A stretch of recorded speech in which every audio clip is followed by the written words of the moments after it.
Welcome back to the channel and welcome to our first rebuild of the year here on FC24, and we are doing it with the struggling Manchester United. Erik ten Hag, he has to go. These players, they have to go. Both of them combined are the problem. Obviously, sitting 7th in the Premier League. They are 14 points off first place Liverpool at the time of recording on the 2nd, literally yesterday. They are struggling. They are completely out of European football. They didn't get Europa League football, getting knocked out of the group entirely by Bayern Munich, Copenhagen, and Galatasaray. That is just embarrassing from them. Only picking up 4 points in 6 games is an embarrassment to the whole entire organization and the history. So we are going to go ahead and come in and fix that. There is currently 37 players here at the squad, and all of them are on the chopping block except 3 players: Rashford, Bruno Fernandes, and then Garnacho. Those are the only 3 concrete safe players. And honestly, Bruno Fernandes isn't that safe at the moment, but he is safe. Well, he is safe at the moment, but he's not safe for the long run.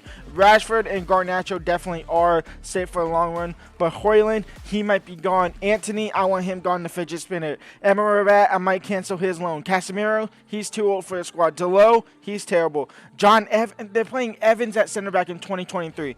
That is insane. Get him out of here. Maguire, one good month where he won Player of the Month on this game. Other than that, he's been crap. Wan-Bissaka, gone. Onana, probably the worst goalkeeper I've ever seen. And I have David Raya and Ramsdale on my team in real life on Arsenal. So yeah. Now starting off, we have 209 million to spend. Now obviously Manchester United don't like spending money. They really don't. Well, they kind of do. They don't like spending money smart, I should say. They always buy these dumb players. They bought Onana. We are going to look to rectify that. Højlund, Bruno Fernandes, Rashford, Antony. We need some talent into this team, and we need to spend it smartly. And the first signing we are going to go ahead and make is to strengthen our left back, Alphonso Davies. He will be joining us from Bayern Munich. He will join up Erik ten Hag. He will join up what is now still Casemiro here at the club. Yet to get an offer for him. But Alphonso Davies is the first signing of this rebuild. Go ahead and leave a like and subscribe if you want to see more rebuilds. I'm doing at least a rebuild or some other one-off video every single Wednesday, so you have at least 52 for sure. As Davies is going to get the number 3, he'll join here as our new number 1 left back. And the second player we're signing is Palhinha. He will join for Fulham, and he will be one of the 2 center defensive midfielders in this team. And probably for this season, he'll probably end up actually playing alongside Casemiro. Definitely not Amrabat, but he definitely might be playing against Casemiro as we are getting closer and closer to the end of the transfer window. And we are not getting a lot of offers for really a lot of players. But Palhinha will join for 47.4 million. And the big signing, the signing that all Manchester United fans want, is Victor Osimhen. He will go ahead and join from Napoli, 100 and something million. It's a very expensive deal, but he will be here. He will be the new number 1 striker here at Manchester United, hoping to lead them to a title charge and Champions League glory once again. Next up on the transfer list coming in is Matthijs de Ligt. He will be joining from Bayern Munich. We're going back to the Germany club there and trying to improve our team here while wheeling another European opponent. De Ligt will join. And Giovanni Di Lorenzo will also join from Napoli. We're going multiple players shopping at multiple same clubs. He will join. He will be our new number right back now. He is 29 years old, but he should be good enough for the long term. He's actually now 86, it's saying, even though he is 85 years old. The last signing of the summer is Dick Gullbo. He will join. He will replace Antony as we sold him to Arsenal for around 50 million, and Kuba will come in for around 50 million, and 50 million to be exact. That will complete the season 1 rebuild, at least the summer rebuild. We might come back in January, but everybody else will stay here. And so here's a recap of the business that we went ahead and did here. Obviously, the big 3 signings here are Osimhen, De Ligt, and Davies. And with the Davies deal, including Jadon Sancho, going over to Bayern Munich. So that got us him pretty much half off of what his market value is in cash. We obviously then signed Kubo. Rafael Varane went to Atletico Madrid for 47.4 million. Paulina came over here to Manchester United for 47.4 million. Di Lorenzo came here for 45.5.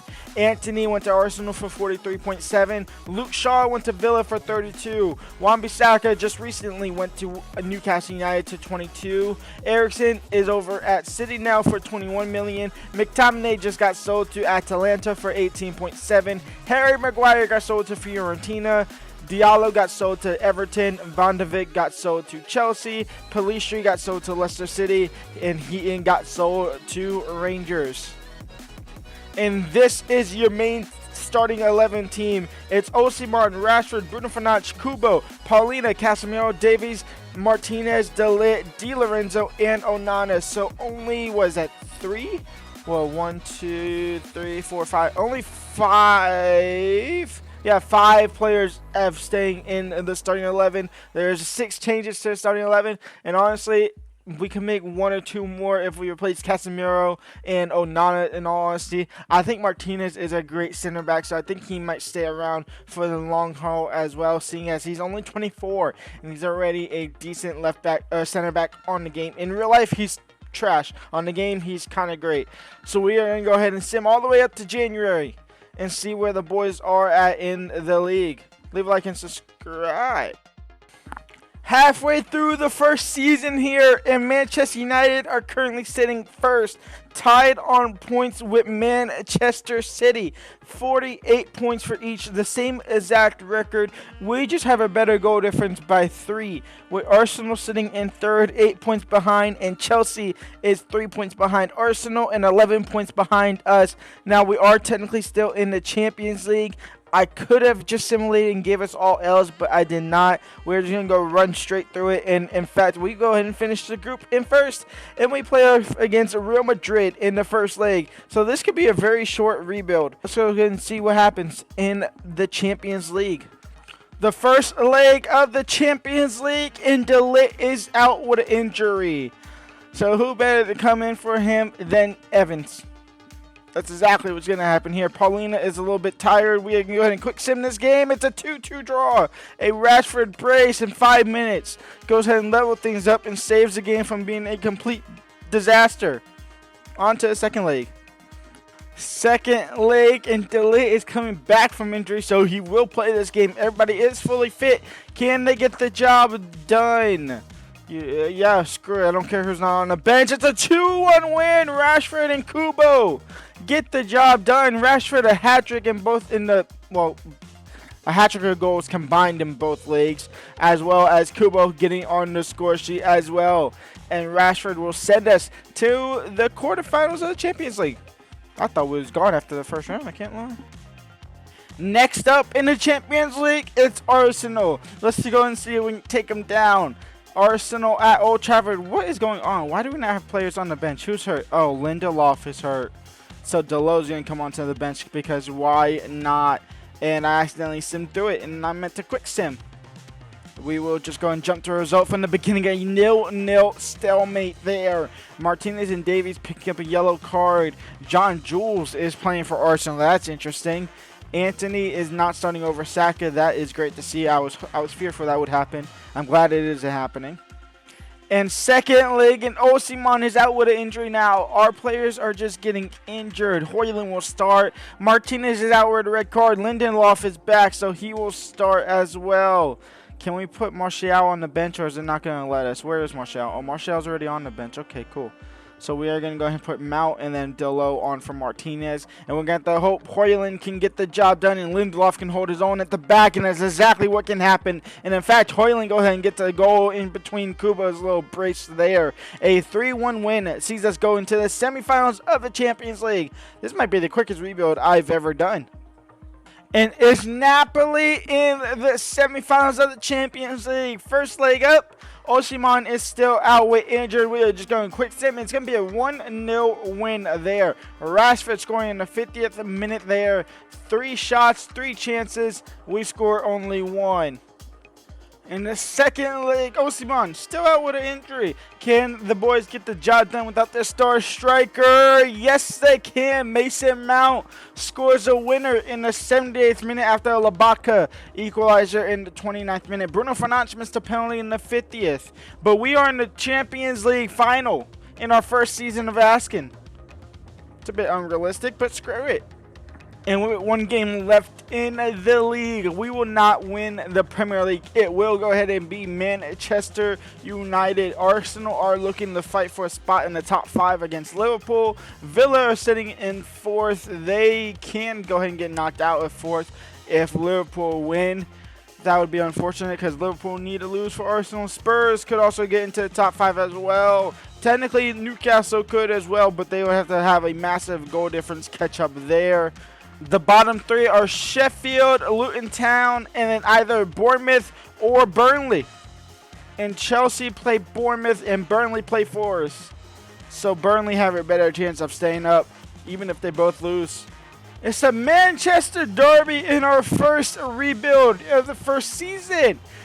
It's at Wembley as well. I believe it should be at Wembley if it's still realistic in the game. This is Man City's team. It's pretty much unchanged. I think the only player they bought in is Berardi. Yeah, because Nunez was there. So the only player that they bought in that is in the starting 11 is Berardi at the right-hand side. That was actually somebody who we were interested in bringing in. We didn't. We went the route of Kubo. This is your starting 11. Are we at Wembley Stadium? We are. It's Osimhen, Rashford, Bruno Fernandes, Kubo, Paulina, Casemiro, Davies, Martinez, De Ligt, Di Lorenzo, and Onana in net.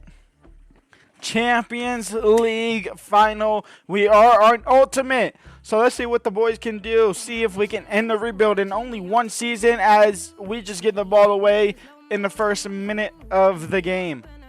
Rashford fighting for the ball back as well. He will win it back. And it's now in Casemiro. Casemiro, show me you still got something. Into Osimhen. He'll turn off against Ruben Diaz. He'll have a pop at net. And our first strike leads to a corner. Bruno Fernandes will short to Kubo. Back to Bruno. Now up top for Martinez. Martinez in for De Ligt. And De Ligt, of all players, will have a pop at it as well. That was blocked and cleared.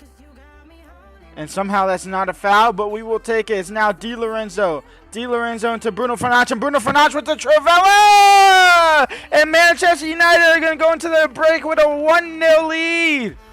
And it's Bruno Fernandes to give them that lead. And against the run of play here at Wembley, it's been all Man City, to be honest. It's Bruno Fernandes with a lot of space. The Trivela special here on FC24. Second half of the Champions League final, and Bruno Fernandes' Trivela effort right before the end of the first half has us up 1-0 with less than 45 minutes to go now.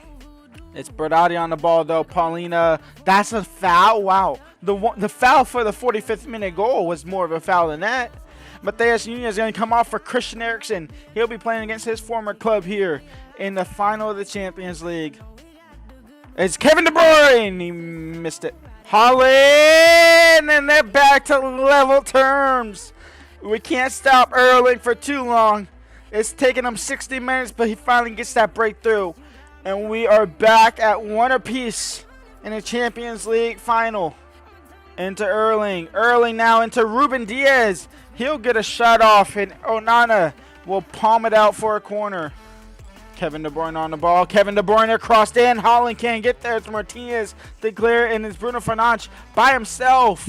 It's still with Bruno. He's going to send it up to Kubo now. Can we get something on the counterattack? It's Kubo. Can he find Osimhen? He can. Osimhen will give Manchester United the lead back. Only around 10 minutes after, not even 10 minutes after Man City scored. And it's Victor Osimhen to give Manchester United the lead straight back right before the final whistle. Foden, De Ligt, a vital interception there. That might just seal the deal as Bruno Fernandes now on the counter-attack. Bruno Fernandes, a deflected pass. It will fall to Osimhen, and Osimhen is in behind. Can he put the game to bed? He can! And Manchester United are going to win the Champions League on the first time of asking. And it's Osimhen with a brace in the final to give us that win. It's 3-1 now, up against Manchester City at Wembley. Brody, can they score now? They have enough time to get that third. It's Erling Haaland, shut down by Paulina, cleared up now for Rashford. Can we get another counterattack goal as Rashford dusts by Hakimi? It's Rashford now by himself. Osimhen wants a hat trick. We're going to look to try and find him. No, Hakimi will stay up with them. But that should be good enough to give us the win there in the Champions League final. It'll be Manchester United to lift the trophy against Manchester City at Wembley. We'll get that second consolation goal. So that third goal by Osimhen, a lot more vital. But then again, I didn't really try in his last seconds. But that is game over. A 3-2 Champions League final win on the first time of asking. Now, obviously, it's not realistic as Manchester United aren't even in Europe anymore. At the time of obviously recording, getting knocked out of Champions League, getting knocked out of European football. I unfortunately couldn't replicate that because my computer kept crashing every time I tried to. So we just had to go straight from the beginning at the start of the season. And it leads to a second place in the Premier League, which is already far better than what they're doing in real life, what they will be doing in real life for the next 2 or 3 seasons, honestly. And a Champions League, a final, and a Champions League, a win. That won't happen for, 5-6 years now for Manchester United in real life. And Onana, the keeper, he did good enough there as well. But that is going to be that. We are going to go ahead and lift the Champions League trophy and say goodbye to this rebuild.